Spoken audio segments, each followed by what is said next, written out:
For the first big blockbuster movie that's coming out in 2024, I gotta say, this is so far, in my opinion, one of the most disappointing movies of this entire year so far.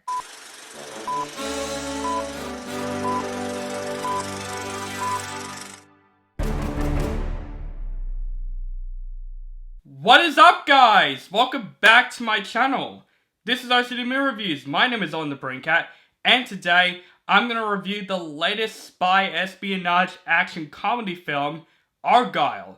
This movie is directed by Matthew Vaughn, who directed Kick-Ass, the Kingsman movies, and X-Men First Class.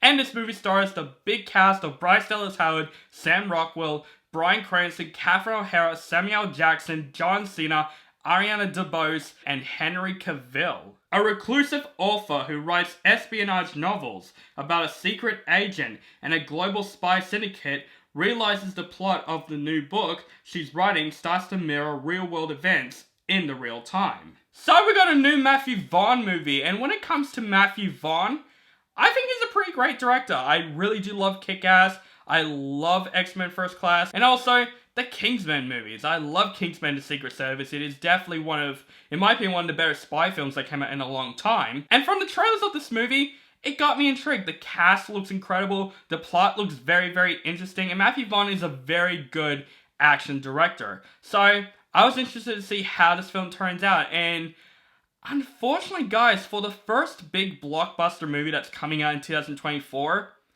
I gotta say, this is so far, in my opinion, one of the most disappointing movies of this entire year so far. Is this movie terrible? No. This movie had things that I liked. First off, most of the cast members, they did a good job for what they're given, but of course, the ones that stand out in this movie, one of them is Bryce Dallas Howard. She does actually a pretty good job in this film because, I'll be honest, I'm not a huge fan of Bryce Dallas Howard, so it's really impressive that she's actually pretty good in the movie. With her emotional aspects, you do believe her in the film, and I think Bryce Dallas Howard performed the main protagonist really, really well in this film. She's definitely easy to root for, I would say. But I gotta say, to me, the standout in this film is surprisingly Sam Rockwell. He actually did crack me up at a couple of scenes in this movie. He's very likable. He does have a pretty good chemistry with Bryce Dallas Howard in this film.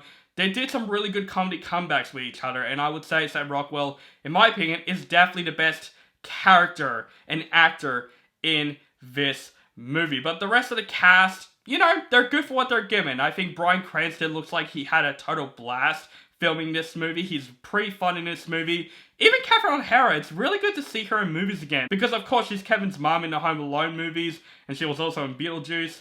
So it's really interesting to see her back, and she's also pretty good in the film. I would also say most of the action scenes are entertaining enough. I think Matthew Vaughn does a really good job at directing the action scenes. There is a flaw with the action scenes as well, which I'll get back to it later.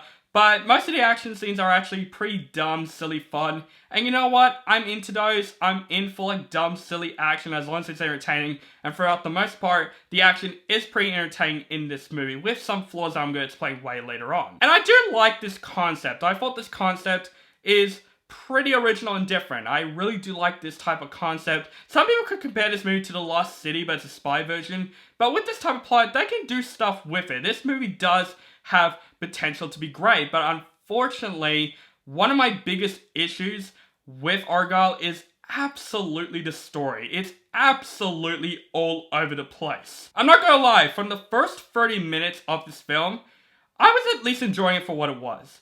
But then there's more subplots, and more subplots, and more twists and turns. Seriously, this movie has so many twists where I'm just thinking, did M. Night Shyamalan write this movie? Like, was he involved in the writing team somehow? Because this movie has so many twists and turns. And I'm not gonna lie, one of the twists in the movie, I was like, that's actually really cool.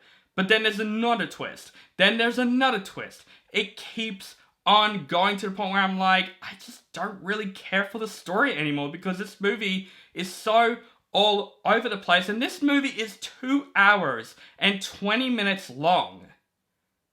And it is way too long for this type of plot. There are parts of this movie where, I'm not gonna lie, I was actually quite bored, because this movie does have a lot of pacing issues, and you can really feel the runtime from this movie, and you can tell there is a lot of scenes that should have been cut out of this movie. Also, what about the other actors in the film? Actors like Samuel Jackson, or John Cena, or Ariana DeBose, and even especially Henry Cavill. If you're expecting Henry Cavill to be the main character of this film, or one of the main characters in this film, you're not gonna get that. Seriously, he's in front of the movie poster, like Lightning McQueen in Cars 2, and basically he's only in this movie for, I would say, 20 minutes. Mostly 10 minutes on screen. Yeah, the big actors like John Cena, Ariana DeBose, Samuel L. Jackson even Henry Cavill, they're just completely wasted in this film. And this film cost a lot of money to make, and I don't think it was the visual effects. I think it was the actors, because, you know, they probably know the script is a bit messy, so they decided to bring the big actors in to make this movie much more profitable and marketable. And speaking of marketable,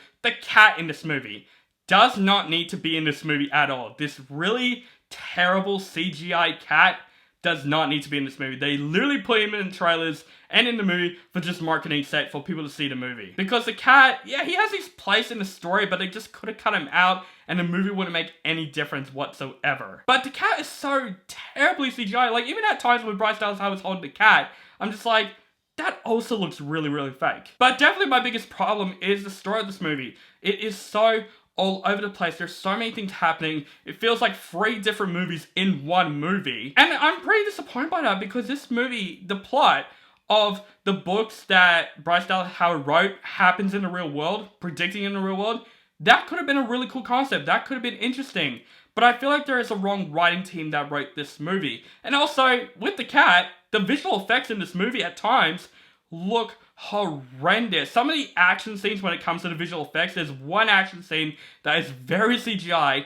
It looked terrible. It looks disgraceful, actually. And even there are some terrible green screen in this movie where I'm just like, Matthew Vaughn, what happened? You used to be great. You used to direct Kick-Ass. You used to direct the first Kingsman movie, which is awesome.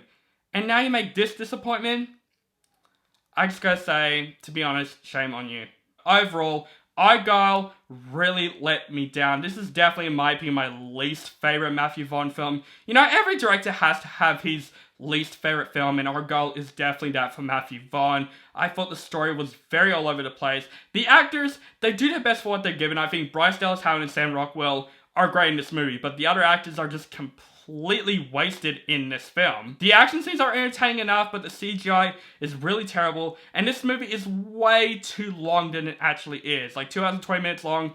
It didn't need to be that. The story is definitely all over the place. So far, Argylle is definitely the most disappointing movie of 2024, and I'm going to give Argylle a C-. I know, guys, it's been a little while, but I'll be honest, January doesn't really have much 2024 movie releases in Australia. Most of the releases this January is actually movies that came out in 2023, so that's why I haven't reviewed movies as long. But now we're in February. There's a lot of movies that's coming out this February, so please, I want this year to be good, not a disappointing year, because Argylle so far really let me down. So guys, that is my review for Argylle. Let me know what you think of this film in the comments below. Do you like the film, hate the film, or you thought it's okay? Just let me know in the comments below. Make sure you guys follow me on social media links down below. Keep contact with me, and make sure you guys subscribe to my channel. Notify for more movie reviews and other movie related content. Thank you guys so much for watching, and have a nice day.